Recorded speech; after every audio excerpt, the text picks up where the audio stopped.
Come with me as we step back to the year 1550, right in the heart of Tudor England. As we emerge into London, the first thing that hits you is the skyline.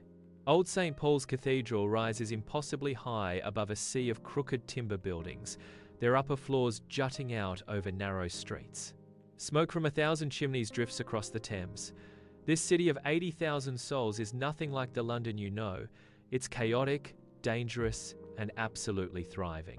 My name is Maurice, and today, I'm your guide through these streets, and I'll show you exactly what daily life looked like 5 centuries ago. We're going to walk where merchants haggled, where apprentices brawled, and where ordinary people tried to survive in one of Europe's greatest cities. Stay close, and let's begin our journey. Here we are at London Bridge, the only bridge crossing the Thames. But look at this. It's not just a bridge. It's an entire neighborhood built on top of the water. 3-story shops and houses line both sides, their walls nearly touching overhead, creating a dark tunnel of commerce. Carts squeeze past pedestrians while merchants lean from their shop windows crying out their wares. Now look up at the southern gatehouse. See those dark shapes mounted on poles? Those are human heads.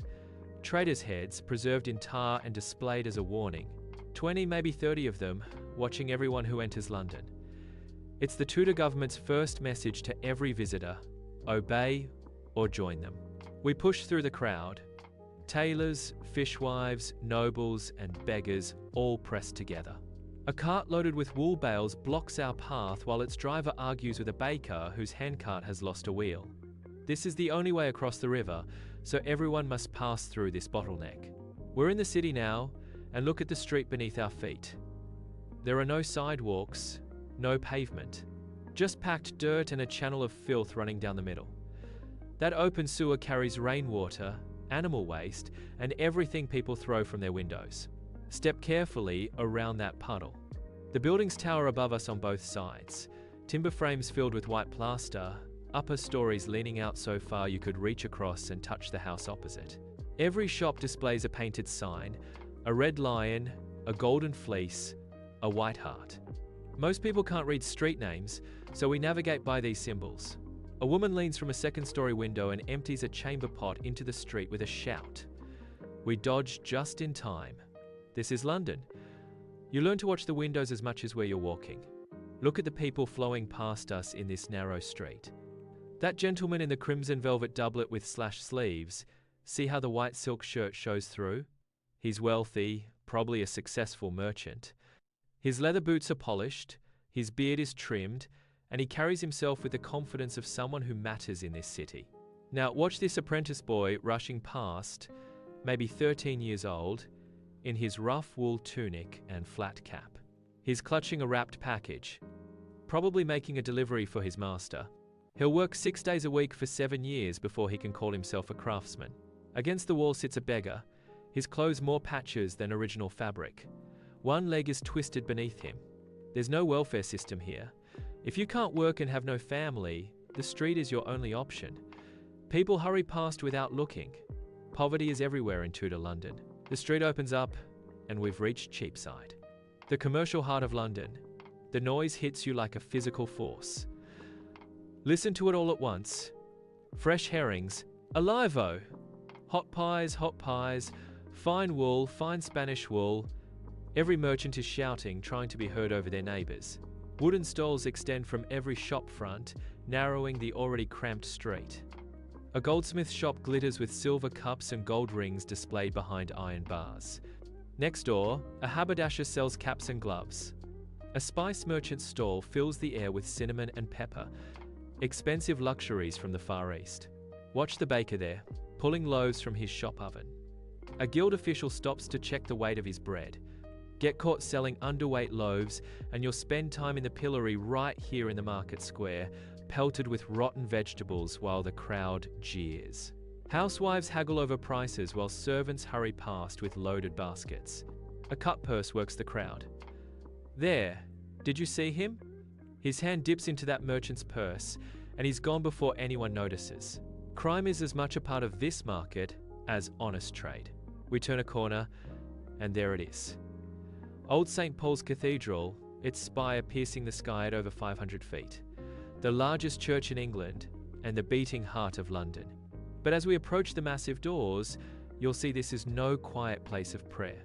Inside, the vast nave is packed with people, and hardly any of them are praying. Lawyers meet clients by the pillars.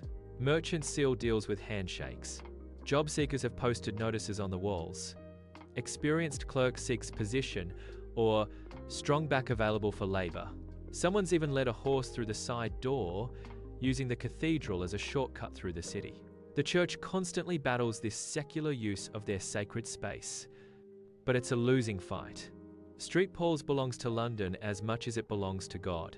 Outside in the churchyard, booksellers have set up their stalls. This is England's printing centre. Most books are religious texts, Bibles, prayer books, sermons. But look closer, and you can find almanacs, ballads, even some forbidden Protestant writings hidden beneath the counter. The printed word is still new and slightly dangerous. We head back toward the river and cross the bridge again, this time continuing south into Southwark. This neighbourhood sits just outside London's jurisdiction, and you can feel the difference immediately. The rules that govern the city don't quite reach here. The streets are muddier, the buildings more ramshackle. Taverns spill drunken patrons onto the street. Gaming houses promise fortune to anyone willing to risk their coins. And there, those timber buildings with red lanterns. Those are the stews, the bathhouses that everyone knows are really brothels. The Bishop of Winchester owns this land and licenses these establishments, which is why the prostitutes are called Winchester geese. This is where Londoners come to escape the city's watchful eyes. It's rougher, more dangerous, but also more free. In a few decades, the great theatres will be built here. Shakespeare's Globe will stand not far from where we're walking. But for now, Southwark offers bear baiting, gambling, drinking, and pleasures the city officially frowns upon. Let's step into a typical craftsman's home. A timber building 3 stories tall with a shop on the ground floor. The family lives in 2 rooms above. A journeyman and 2 apprentices sleep in the attic. There's no privacy here. Everyone shares space, eats together, works together. The day begins at dawn because daylight is precious. Candles are expensive, so most work stops when the sun sets. Breakfast is bread and ale. Yes, ale, because the water from the Thames or the public conduits will make you sick. Even children drink weak ale all day. The workshop smells of leather and sweat. The master craftsman works alongside his apprentices, teaching them the trade. His wife manages the household and might help in the shop. If she's widowed, she could inherit the business, though society makes it difficult for women to operate independently. Dinner is the main meal. Perhaps a stew of vegetables and salted pork, more bread, more ale. The wealthy eat meat daily, but most Londoners are lucky to have it twice a week. Everyone uses the same wooden plates and bowls, washing them in water that will be used again tomorrow. Evening falls, and the character of London changes. The curfew bells ring from the churches. Householders are required by law to hang lanterns outside their doors, but many streets remain pitch dark. The night watch begins their rounds. Elderly men with staves and lanterns are more likely to run from trouble than confront it. This is when London becomes truly dangerous. Drunks stumble from taverns looking for fights. Cutpurses work under cover of darkness. Sometimes apprentices from rival guilds clash in the streets, settling old grudges with clubs and knives. If you must go out at night, you hire link boys to light your way with torches, and you go armed. But the real danger, the one that terrifies everyone, doesn't wait for darkness. Disease stalks these crowded streets constantly.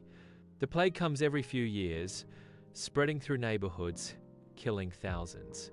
Sweating sickness can drop a healthy person dead in hours. Smallpox scars the survivors it doesn't kill. With no understanding of germs, no antibiotics, no real medical care, even a small cut can turn fatal. And fire.